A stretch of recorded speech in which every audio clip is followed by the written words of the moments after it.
To today's episode of Scrapnik TV. I'm excited to be here and walking you through the steps of the same episode that I did yesterday but for Photoshop. Today we will be doing it in Photoshop Elements. This will be learning how to get the punch out effect, shape effect on our scrapbook layouts. So just a quick I don't know how many of you have paper scrapped and remember the big punch outs that you could do, like a big circle. And then it was always fun to put a layer behind it, so there was kind of this layered effect. That's kind of what we're going for today, but to achieve that look digitally. First, we're going to start with our background paper. I pulled this one up, this chevron, and now we're going to get a shape. For that, I'm going to use the place feature to pull it directly into my document. I'm going to go through the elements here. I'm using my kit. I can't quite remember the name of it. It's one of the boy kits that I have, but it's a lot of fun and colorful if you have boys in your life to scrap for. So here it pulls in this little flash-like looking shape. And we're just going to click the green arrow to complete the place feature and see we can move it around. Now we're going to in essence, we're going to apply a reverse shadow. So instead of putting the shadow underneath the shape, we are going to add it on top so that it looks like it's cut into this chevron paper. So to get that, make sure that our that we're on the layer that our flash is on, and we are. We're going to go down to Effects, and here there's a menu. This is where you'd get your drop shadows, but we're going to choose Inner Shadow.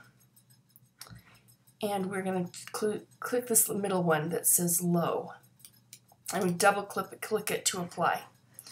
So as you can see, it looks very much like it has been punched out and that this paper here is on top and that the yellow is underneath. And if you don't want the little white border showing, you can cover this with the yellow paper, clip it first, and then apply this. Now, if you want to change the direction, there's this little gear looking thing here. Click on it and it pulls up the style setting. So here you can mess around with the different directions you want the light to be coming from.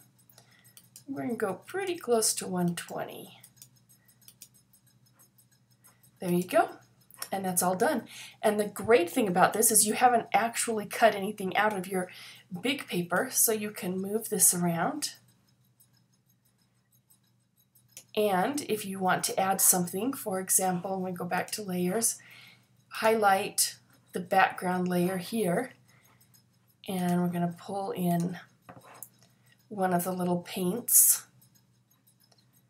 We'll do the red one. And we move it down underneath here. So it's kind of sticking out. The green arrow, or check mark. There you go. Now we go back on top of the flash and we're just going to maybe pull up a ribbon. Here's a nice yellow ribbon. Okay. Apply it here. Probably should have done a different colored ribbon, but that's okay. We'll go back to Effects. Oops. Click Effects, and this time we're going to choose Drop Shadow.